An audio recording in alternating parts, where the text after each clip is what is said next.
Hello అందరికీ. Already అర్థమైపోయి ఉంటుంది గదా! ప్రాసెస్ ఏంటి అని. అదే బీరకాయ పప్పు. నా ఫేవరెట్ బీరకాయ పప్పు. అదేంటి పర్టిక్యులర్‌గా నీ ఫేవరెట్ అని అంటున్నారనుకుంటున్నారా? బీరకాయ నార్మల్‌గా కర్రీలాగా చేస్తే నాకు పెద్దగా నచ్చదు. అంటే కారం వేసి కాకుండా పచ్చిమిర్చి ఏసి కర్రీ చేస్తే కొంచెం పర్లేదు బానే ఉంటుంది. కానీ నార్మల్ బీరకాయ కంటే కూడా నాకు బీరకాయ పప్పు అంటే చాలా ఇష్టమనమాట. నేనెప్పుడు బీరకాయలు తీసుకున్నా నార్మల్‌గా అయితే అస్సలు వండను. బీరకాయ పప్పే చేస్తాను.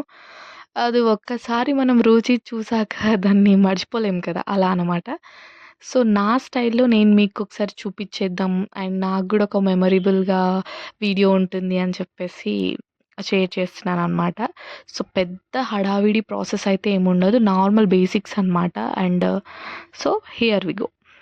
ఫస్ట్ అయితే ఆయిల్ వేసుకొని పోపు దినుసులు అంటే వేసుకొని ఆవాలు, జీలకర్ర అండ్ శనగపప్పు, కరివేపాకు వేసుకొని తాలింపేసేసుకొని, దాని తర్వాతొచ్చేసి కొంచెం ఆనియన్ ఏసుకోండి. ఒక 1 ఆనియన్ ఏసుకోండి. ఆనియన్ ఎక్కువ మగ్గాల్సిన అవసరం లేదు. ఎందుకంటే పప్పు గాబట్టి మధ్యలో మధ్యలో అలా ఆనియన్ తగులుతూ ఉంటే బావుంటుంది. అలా ఆనియన్ గూడా కొంచెం మగ్గాక నెక్స్ట్ వచ్చేసి మనం బీరకాయ వేసుకోవాలి. బీరకాయ వేసుకున్న తర్వాత బీరకాయ గూడా ఎక్కువ మగ్గాల్సిన అవసరం లేదండి. నార్మల్‌గా ఒక 2 మినిట్స్ అలా ఆయిల్‌లో రోస్ట్ చేసుకోండి. నెక్స్ట్ వచ్చేసి మనం ఇందులో ఆహ్, పసుపు అండ్ అల్లం వెల్లుల్లి పేస్ట్ ఏసుకోండి. అండ్ ఇక్కడ అల్లం వెల్లుల్లి పేస్ట్ వేసిన కొంచెం మిస్ అయినట్టుంది. మీరు వేసుకోండి. దాని తర్వాత కారం అండ్ కారం వచ్చేసి కొంచెం తక్కువే ఏసుకోండి. అండ్ ఎందుకంటే మనం దీంట్లో పప్పు యాడ్ చేస్తున్నాం గాబట్టి, కారం ఎక్కువేస్తే కమ్మగా ఉండదు. స్పైసీ అయిపోతది. కమ్మగా ఉండాలంటే మేక్ ష్యూర్ కారం తగ్గించేసుకోండి.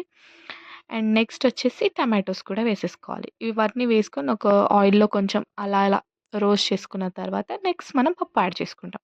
అండ్ వన్ మోర్ థింగ్, పప్పులో మనం టమాటో అంటే టమాటో కట్ చేయకముందు వాష్ చేయడం కన్నా బెటర్. ఎందుకంటే చికెన్‌లలో వాటిలో వేసేటప్పుడు టమాటోస్‌ని కట్ చేసిన తర్వాత వాష్ చేసుకోండి. అది బెటర్ అనమాట. ఎందుకంటే టమాటోలో కొంచెం ట్యాంగీ స్వీట్‌నెస్ ఉంటుంది కాబట్టి చికెన్ కూడా కొంచెం స్వీట్‌నెస్‌కొచ్చేస్తుంది. నేనైతే అలా ప్రిఫర్ చేస్తాను. ఎందుకో చెప్పాలనిపించింది చెప్పాను. అంతే.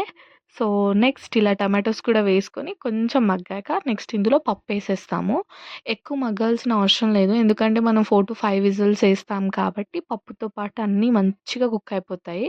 అండ్ టేస్ట్ కూడా చాలా బావుంటుంది. పక్కన మామిడికాయ పికిల్ తినాలి ఇంకా బావుంటుందనమాట.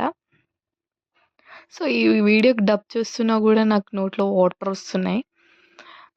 చాలా టేస్టీ ఉంటుంది. తగినంత నీళ్ళు పోసేసుకోండి. ఎక్కువ కాదండి నార్మల్‌గా కొంచెం జారుడుగా ఉంటేనే బావుంటది. మరీ పప్పు అంటే థిక్ పప్పులా ఉండొద్దు. కొంచెం కన్సిస్టెన్సీ మీకు నేను లాస్ట్‌లో ఒకసారి చూపిస్తాను. మీరు చూసి అలా చేసుకోండి. ఇదిగోండి చూడండి. ఈ కన్సిస్టెన్సీలో ఉంటే సూపర్ టేస్ట్ ఉంటుంది. మరీ గట్టిగా కాకుండా, మరీ మెత్తగా కాకుండా కొంచెం ఇలా ఈ టైప్‌లో ఉండాలి.